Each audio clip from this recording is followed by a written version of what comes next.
আসসালামু আলাইকুম রহমতুল্লাহ।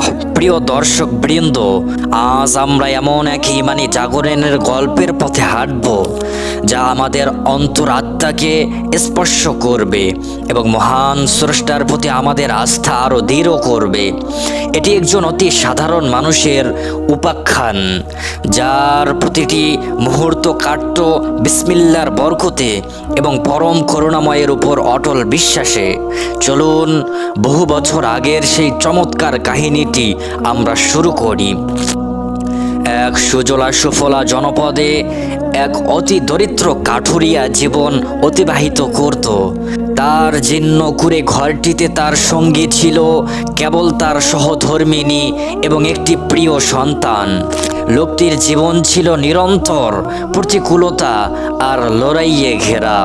পাখির ডানা মেলার আগেই ভোরের স্নিগ্ধ আলো ফোটার সাথে সাথেই তার কর্মব্যস্ত দিন শুরু হতো। তার একমাত্র উপার্জনের অস্ত্র ছিল একটি পুরনো এবং ভোঁতা হয়ে যাওয়া কুড়াল। সেই কুড়ালটি সম্বল করে সে মাইলের পর মাইল দুর্গম পথ পাড়ি দিয়ে গহীন অরণ্যে প্রবেশ করত। দিনভর মানসিক খাটাখাটির পর শুকনো ডালপালা জোগাড় করে সেগুলোর বোঝা মাথায় নিয়ে এসে লোকালয়ে বা বাজারে ফিরত। সেই কাঠ বিক্রির সামান্য অর্থ দিয়ে দিন শেষে পরিবারের জন্য ন্যূনতম আহার জোগাড় করাটাই ছিল তার জীবনের অন্যতম বড় সংগ্রাম। অভাবের কঠোর কোষাঘাত সত্ত্বেও সে কাঠুরিয়ার অবয়বে কখনো বিষণ্ণতার ছায়া পরিলক্ষিত হতো না। তার অন্তর সর্বদা মহান আল্লাহর প্রতি কৃতজ্ঞতায় থাকত। সে মনে প্রাণে বিশ্বাস করত যে দুনিয়ার এই দুঃখ কষ্ট সাময়িক এবং আল্লাহ কেবল তার বান্দাদের ধৈর্য পরীক্ষা করেন। তার জীবনের শ্রেষ্ঠ অভ্যাস এবং প্রধান শক্তি ছিল প্রতিটি কাজ শুরু করার আগে পরম শ্রদ্ধায় বিসমিল্লাহির রহমানির রহিম পাঠ করা। গৃহ থেকে বের হওয়ার সময়, অরণ্যে প্রবেশের মুহূর্তে, এমনকি গাছের ডালে কুড়ালের প্রথম কোপ দেওয়ার আগেও তার উষ্ঠা ধরে উচ্চারিত হতো দয়াময় প্রভুর নাম, বিসমিল্লাহ। এই বরকতময় বাক্যটি ছিল তার যাবতীয় সাহসের মূল উৎস। তার জীবন সঙ্গিনী ছিলেন এক অতিশয় মমতা ভরা নারী, কিন্তু দীর্ঘদিনের অভাব অনটনের মাঝে তার ধৈর্যের বাতকে টলিয়ে দিত। তিনি প্রায়ই ভেজা চোখে স্বামীকে প্রশ্ন করতেন, আমরা প্রতিনিয়ত আল্লাহর ইবাদত করি, তার নাম জপি, তবুও কেন আমাদের এই দুর্দশার অন্ত নেই? তিনি আক্ষেপ করে বলতেন, দেখুন আমাদের চারপাশের কত মানুষ কোনো নিয়ম নীতি না মেনেও কত বিলাসিতা ও সুখে দিন কাটাচ্ছে। কাঠুরিয়া তখন অত্যন্ত স্নিগ্ধ কণ্ঠে স্ত্রীর কাঁধে হাত রেখে বলতেন, হে আমার প্রিয়তমা, তুমি ভেঙ্গে পড়ো না। মহান আল্লাহ আমাদের প্রতিটি অবস্থা পর্যবেক্ষণ করছেন। তিনি কখনো তার কোনো বান্দার উপর সাধ্যের অতীত বোঝা অর্পণ করেন না। সম্ভবত তিনি আমাদের ধৈর্য আর নিষ্ঠার পরীক্ষা নিচ্ছেন। তুমি কেবল সেই মহান সত্তার উপর অবিচল আস্থা রাখো, যিনি নিরেট পাথরের ভেতরে থাকা ক্ষুদ্র পতঙ্গকেও রিজিক দান করেন। নিশ্চিত যেন একদিন তিনি আমাদের জন্য এমন কোনো পথ খুলে দিবেন যা আমাদের কল্পনারও অতীত। পরদিন সকালের চিত্রটি ছিল আরও বেশি হৃদয় বিদারক। গত রাত থেকে ঘরে একদানা অন্ন অবশিষ্ট ছিল না, ফলে ক্ষুধা যন্ত্রণায় ছোট শিশুটি মা মা বলে করুণ আর্তনাদ শুরু করলো। সন্তানের এই আকুলতা দেখে মায়ের চোখ দিয়ে অবিরাম অশ্রু ঝরছিল। এই দৃশ্য দেখে কাঠুরিয়ার বুকটা হাহাকার করে উঠল। প্রিয়তমা স্ত্রীকে সান্ত্বনা দেওয়ার মতো কোনো শব্দ সেদিন তার জানা ছিল না। সে কেবল মৃদু স্বরে বলল, আমি আমার মহিমায় মালিকের নাম সম্বল করে যাত্রা করছি, বিসমিল্লাহির রহমানির রহিম। তিনি অসীম ক্ষমতাধর এবং পরম করুণাময়।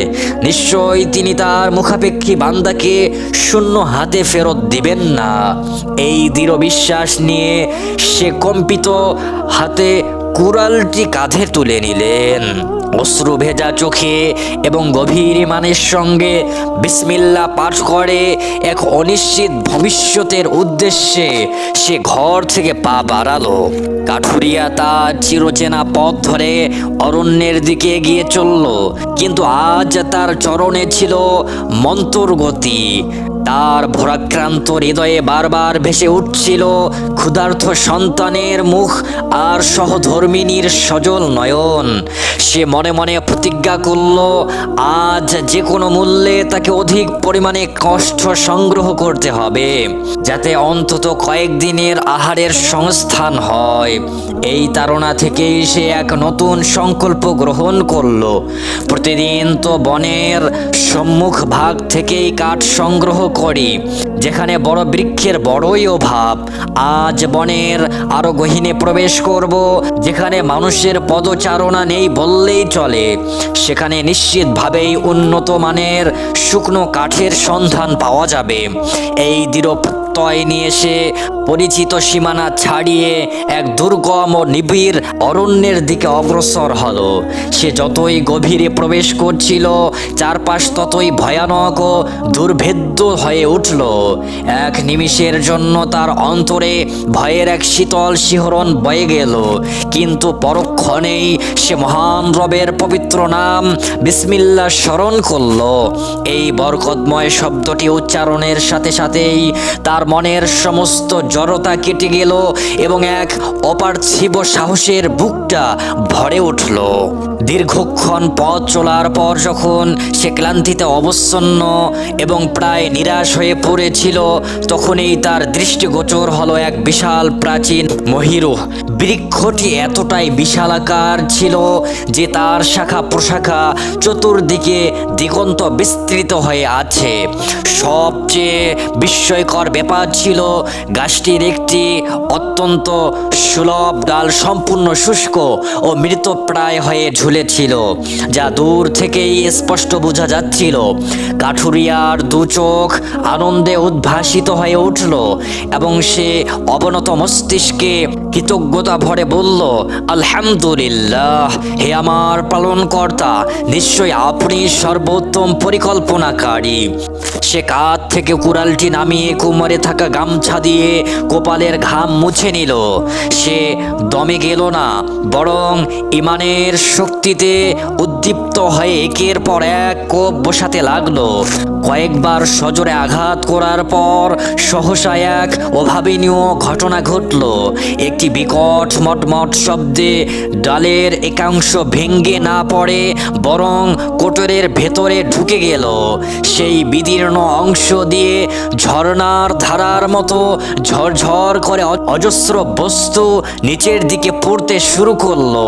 প্রথমে কাঠুরিয়া ভাবলো এগুলো হয়তো বৃক্ষ ভন্তরের সঞ্চিত জলরাশি বা কীট পতঙ্গ হবে, কিন্তু যখন সেই বস্তুগুলো মাটিতে পড়ে সূর্যের কিরণে ঝলমল করে উঠল, তখন বিস্ময়ে তার শ্বাস রুদ্ধ হওয়ার উপক্রম হলো। এগুলো কোনো জল বা পোকা ছিল না, এগুলো ছিল শত শত হাজার হাজার খাঁটি স্বর্ণ মুদ্রা, যা গাছের কোটর থেকে বেরিয়ে তার পায়ের কাছে স্তূপাকারে জমা হলো। অবিশ্বাস্য এক ঘোর আর প্রবল উত্তেজনায় কাঠুরিয়ার যেন পাথরের মতো নিশ্চল হয়ে গেল। সে নিজের দৃষ্টিকেও বিশ্বাস করতে পারছিল না। একটি কাষ্ঠখণ্ড বা বৃক্ষের ভেতর থেকে স্বর্ণ মুদ্রার বৃষ্টি, এটি কিভাবে সম্ভব? তার সারা শরীর ভয় আর রোমাঞ্চে কাঁপতে শুরু করলো। সে দ্রুত চারপাশটা দেখে নিল কেউ তাকে লক্ষ্য করছে কিনা, কিন্তু সেই নিস্তব্ধ গহীন অরণ্যের সে এবং তার সৃষ্টিকর্তা ছাড়া আর দ্বিতীয় কেউ ছিল না। স্বর্ণ মুদ্রার সেই পাহাড়ের দিকে তাকিয়ে তার মনে হলো সে কোনো স্বপ্ন দেখছে। মুহূর্তের জন্য কাঠুরিয়ার মনে হলো এটি বোধহয় স্বয়ং আল্লাহর পক্ষ থেকে তার দোয়ারই প্রতিফলন। এই অমূল্য সম্পদ তার সকল অভাব মুছে দেবে, তার স্ত্রী ও সন্তানের আধরে ফুটবে হাসির রেখা এবং তাদের আর কখনো অনাহারে দিন কাটাতে হবে না। উত্তম পোশাক, সুস্বাদু আহার আর স্বাচ্ছন্দ্যময় জীবনের হাতছানি এখন তার নাগালের মধ্যে। অজান্তেই লোভের এক হিমশীতল প্রবাহ তার শিরা উপশিরায় বইতে শুরু করলো। আজীবন আল্লাহর পথে অবিচল রেখে সে যখন কম্পিত হস্তে সেই মুদ্রাগুলো স্পর্শ করতে গেল, মুদ্রার শীতল পরশ পাওয়া মাত্রই তার সমগ্র সস্তা কেঁপে উঠল। কিন্তু ঠিক সেই মহেন্দ্র ক্ষণে তার অবদমিত ইমানি চেতনা জাগ্রত হলো। যে সত্তা তাকে আজীবন আল্লাহর পথে অবিচল রেখেছে, সেই বিবেক তাকে তীব্রভাবে ধমক দিয়ে উঠল। তার বিবেক তাকে প্রশ্নবিদ্ধ করতে লাগলো, হে আল্লাহর বান্দা, তুমি এ কি করতে যাচ্ছ? এই সম্পদ কি প্রকৃতপক্ষে তোমার? তুমি তো এখানে কেবল কাঠ আরোহণ করতে এসেছিলে। এই স্বর্ণ মুদ্রাগুলো তো তোমার শ্রমের ফসল নয়। এভাবে কাঠুরিয়ার মন তখন এক জটিল রণক্ষেত্রে পরিণত হলো। বিবেক তাকে শাসালো, তুমি কি অবৈধ পন্থায় উপার্জিত সম্পদ দিয়ে তোমার সন্তানদের লালন পালন করবে? যে মুখ দিয়ে তুমি পবিত্র বিসমিল্লাহির রহমানির রহিম উচ্চারণ করো, সেই মুখেই কি হারামের অন্ন তুলে দিবে? এই অন্তর্বর্তী লড়াই তাকে প্রায় দিশেহারা করে ফেলল। সে বিধ্বস্ত হয়ে মাটিতে বসে পড়ল এবং দুই হাত মাথা চেপে ধরল। তার দু চোখ বেয়ে টপ টপ করে অশ্রু ঝরতে লাগলো। আকুল হয়ে সে আল্লাহর কাছে ফরিয়াদ জানালো, হে আমার রব, হে হৃদয়ের পরিবর্তনকারী, আমার অন্তরকে আপনার দিনের উপর অবিচল রাখুন এবং শয়তানের প্রলোভন থেকে আমাকে রক্ষা করুন। দীর্ঘক্ষণ নিজের সাথে এই মানসিক যুদ্ধের পর অবশেষে তার ইমানের জয় হলো। সে সিদ্ধান্ত নিল, আমার মালিক যদি আমাকে সম্পদশালী করতে চান, তবে তিনি আমাকে হালাল পথেই রিজিক দান করবেন। আমার এই অবৈধ সম্পদের কোনো প্রয়োজন নেই।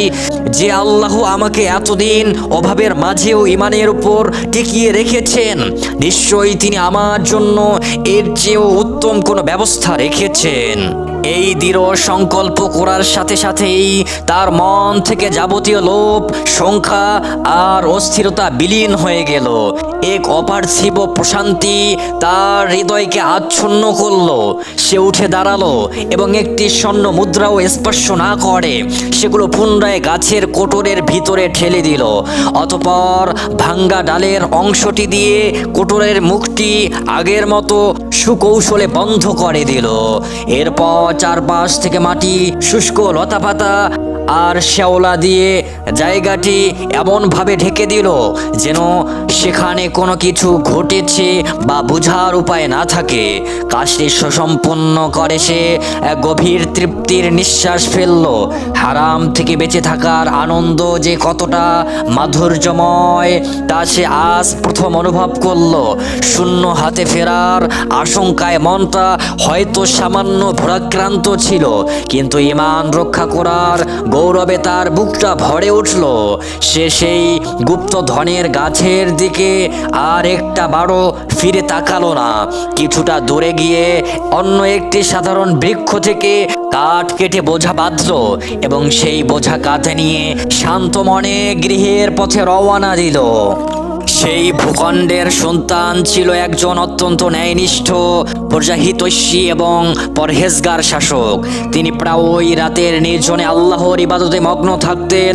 এক রাতে তাহাজ্জুদের নামাজ শেষে নিদ্রাচ্ছন্ন অবস্থায় তিনি এক বিস্ময়কর স্বপ্ন দেখলেন। স্বপ্নে তিনি দেখলেন তার রাজ্যের নিবিড় অরণ্যের এক অতি প্রাচীন বৃক্ষের কোটরে লুকানো আছে বিশাল এক স্বর্ণ ভাণ্ডার।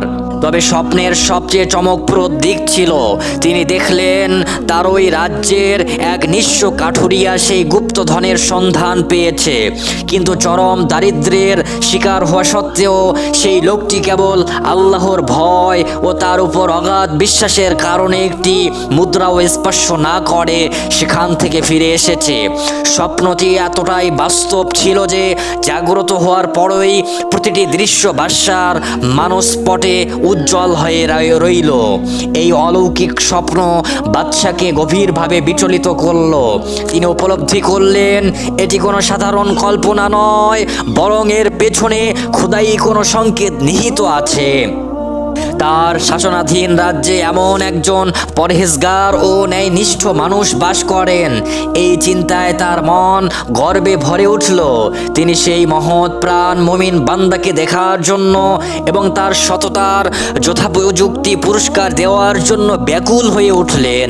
পরদিন রাজকার্য শুরু হতেই তিনি তার অত্যন্ত বিশ্বস্ত ও অভিজ্ঞ উজিরকে নিভৃতে তলব করলেন।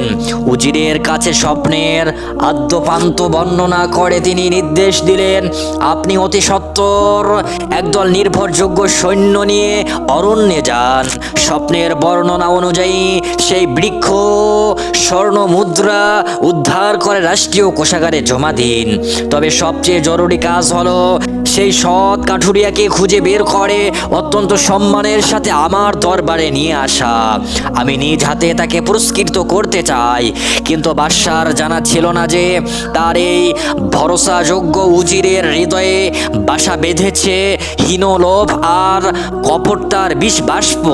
সুলতানের মুখে সেই বিপুল ধনরাশির কথা শুনে উজিরের চক্ষু লোভে চকচক করে উঠল এবং সে মনে মনে এক ভয়ঙ্কর চক্রান্ত আঁটল। সে ভাবল, এই অঢেল সম্পদ যদি আমি করায়ত্ত করতে পারি তবে আমার 7 পুরুষ রাজকীয় হালে জীবন কাটাতে পারবে। বাদশাকে ঠকানোর এমন মোক্ষম সুযোগ আর আসবে না। সে বাদশার সম্মুখে পরম আনুগত্যের ভান করে বলল, জাহাপনা, আপনার আদেশেই শিরোধার্য। আপনি নিশ্চিত থাকুন, আমি স্বয়ং গিয়ে সমস্ত সম্পদ উদ্ধার করব এবং সেই সৌভাগ্যবান কাঠুরিয়াকেও আপনার সামনে উপস্থিত করব। উজির সৈন্যবাহিনী নিয়ে অরণ্যের অভিমুখে যাত্রা করল এবং বাদশার দেওয়া নিখুঁত মানচিত্র অনুসরণ করে সেই প্রাচীন গাছটি খুঁজে পেতে তার মোটেও বেগ পেতে হলো না। সৈন্যদের নির্দিষ্ট দূরত্বে রেখে সে নিজে বৃক্ষের সন্নিকটে গেল এবং লতাপাতা সরাতেই সেই স্বর্ণ মুদ্রাগুলো দেখতে পেল। লোভী মন তখন কোনো বাধা মানতেই চাইল না। সে অতি গোপনে মুদ্রাগুলো বের করে আলখাল্লার নিচে লুকিয়ে ফেলল। অতঃপর সে আবেগ নিয়ে নুড়ি পাথরের পূর্ণ করে আনা একটি থলে সেই কোটরের ভিতরে রেখে দিল। তার কুমতলব ছিল বাদশাকে গিয়ে বলবে যে স্বপ্নটি অমূলক ছিল এবং যেখানে বাস্তবে কোনো স্বর্ণ মুদ্রার অস্তিত্ব নেই।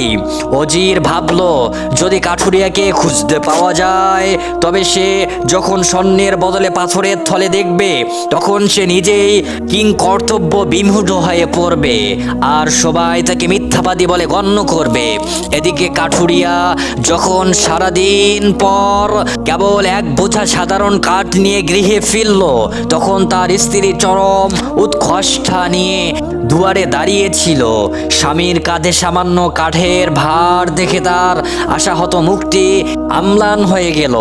কাঠুরিয়ার ঘরে ঢুকে জীবনসঙ্গীর বিষণ্ণ চেহারা দেখে তাকে পাশে বসিয়ে অরণ্যের সেই অলৌকিক ঘটনা, স্বর্ণ মুদ্রার ভাণ্ডার পাওয়া থেকে শুরু করে কেবল আল্লাহর ভয়ে তা ত্যাগ করা পর্যন্ত সবটুকু সবিস্তারে বর্ণনা করল। সব শুনে তার পুণ্যবর্তী স্ত্রী স্বামীর হাত চেপে ধরে বলল, আপনি একদম সঠিক সিদ্ধান্ত নিয়েছেন। আমাদের অবৈধ সম্পদের কোনো আবশ্যকতা নেই। যে মহান সত্তা একদিন আমাদের রক্ষা করেছেন তিনি আমাদের জন্য বৈধ রিজিকের দ্বার খুলে দিবেন। স্ত্রীর এই কথায় কাঠুরিয়ার মনের অবশিষ্ট দ্বিধাটুকু ঘুচে গেল। পরদিন ভোরে কাঠুরিয়া পুনরায় সেই বৃক্ষটির কাছে গেল। সেই স্থির করলো আজ শুধু সেই বিশালকার শুকনো ডালটি কেটে আনবো। অরণ্যের সেই পরিচিত গাছের কাছে পৌঁছে সে দেখলো সবকিছু আগের মতোই অক্ষত আছে। সে আল্লাহর নাম স্মরণ করে বৃক্ষের কোটরে হাত রাখলো, কিন্তু কোটরে হাত দিতেই সে চমকে উঠলো। মুদ্রাগুলো সেখানে ছড়িয়ে ছিটিয়ে নেই, বরং একটি ভারী থলের ভেতরে বন্দি অবস্থায় আছে। সে মনে মনে ভাবলো, হয়তো গতকাল তাড়াহুড়ো করে দেখার সময় আমি এটি খেয়াল করিনি।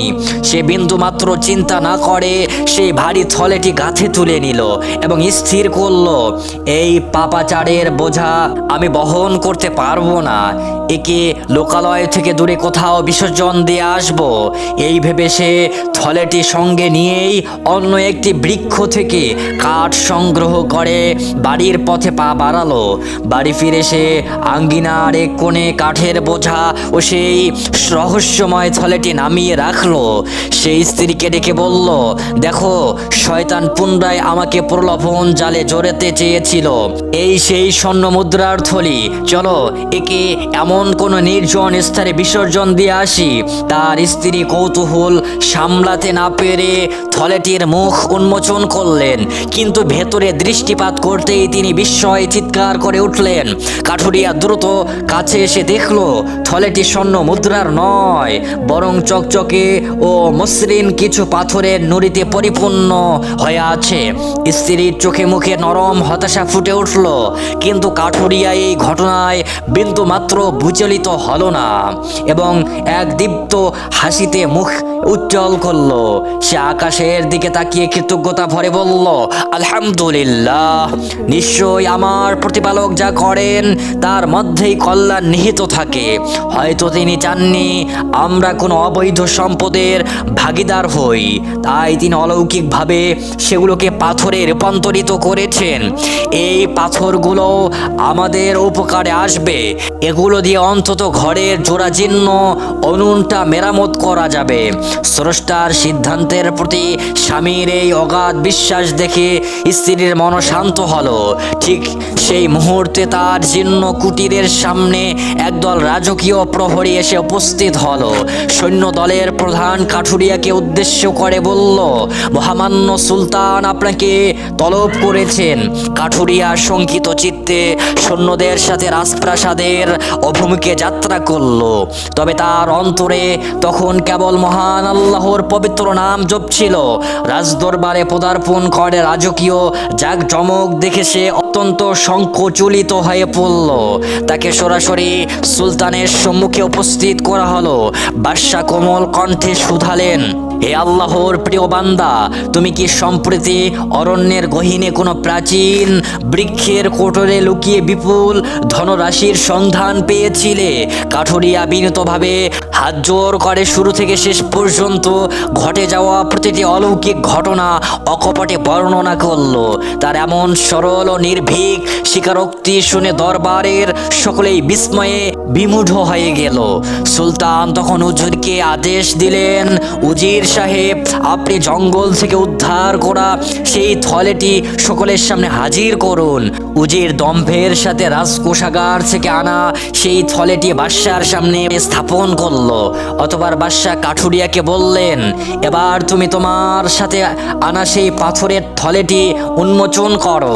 কাঠুরিয়া তার সাথে থাকা সেই সাধারণ নুড়ি পাথরের থলেটি মুখ খুলল, কিন্তু থলের ভেতরে থেকে যা বেরিয়ে এলো তা দেখে উপস্থিত প্রতিটি মানুষ বাগরুদ্ধ হয়ে গেল। থলেটি আর পাথরের পূর্ণ ছিল না, বরং তা শত শত উজ্জ্বল এবং ঝকঝকে স্বর্ণ মুদ্রার কানায় কানায় পূর্ণ ছিল। এইবার সুলতান উজিরকে তার আনা থলেটি খোলার নির্দেশ দিলেন। দেখা গেল সেখান থেকে স্বর্ণ মুদ্রার পরিবর্তে ঝরঝর করে বের হয়ে আসছে অতি সাধারণ কিছু পাথরের নুড়ি। সমগ্র বিষয়টি তখন সবার নিকট দিবালোকের মতো স্পষ্ট হয়ে গেল। যখন কাঠুরিয়া আল্লাহর উপর ভরসা করে হারাম সম্পদ প্রত্যাখ্যান করেছিল এবং পাথর পেয়েও কৃতজ্ঞতা প্রকাশ করেছিল, তখন আল্লাহ তার সততার প্রতিদান স্বরূপ সেই পাথরগুলোকেই স্বর্ণে রূপান্তরিত করে দিয়েছিলেন। অন্যদিকে উজির যখন লোভের বশবর্তী হয়ে প্রতারণার আশ্রয় নিয়েছিল, তখন আল্লাহ তার স্বর্ণ মুদ্রাগুলোকে সাধারণ পাথরে পরিণত করে তার মুখোশ খুলে দিলেন। সুলতান উজিরকে কঠোর শাস্তি দিলেন এবং কারারুদ্ধ করার আদেশ দিলেন। অতবার বাদশাহ সিংহাসন থেকে নেমে এসে সেই দরিদ্র কাঠুরিয়ার কাঁধে হাত রেখে বললেন, হে আল্লাহর প্রিয় বান্দা, তোমার ইমানি শক্তি এবং অটল বিশ্বাস দেখে আমি অভিভূত। নিশ্চয়ই তুমি এই সম্পদের প্রকৃত হকদার। সুলতান নিজ হাতে স্বর্ণ মুদ্রা ভর্তি থলে দুটো কাঠুরিয়ার হাতে তুলে দিলেন। কাঠুরিয়া তখন অশ্রু সংবরণ করতে না পেরে সিজদায় লুটিয়ে পড়ল। সেই দিন থেকে কাঠুরিয়া জীবনের যাবতীয় অভাব অনটন চিরতরে ঘুচে গেল। সুপ্রিয় দিনী মুসলিম ভাই ও বোনেরা, আমাদের চ্যানেলের ভিডিওগুলো যদি আপনাদের ভালো লাগে তবে অবশ্যই লাইক, কমেন্ট ও শেয়ার করবেন। নতুন নতুন ইসলামিক কাহিনী পেতে আমাদের চ্যানেলটি সাবস্ক্রাইব করতে ভুলবেন না। আল্লাহ আমাদের সবাইকে হেদায়েত দান করুন। আল্লাহুম্মা আমিন।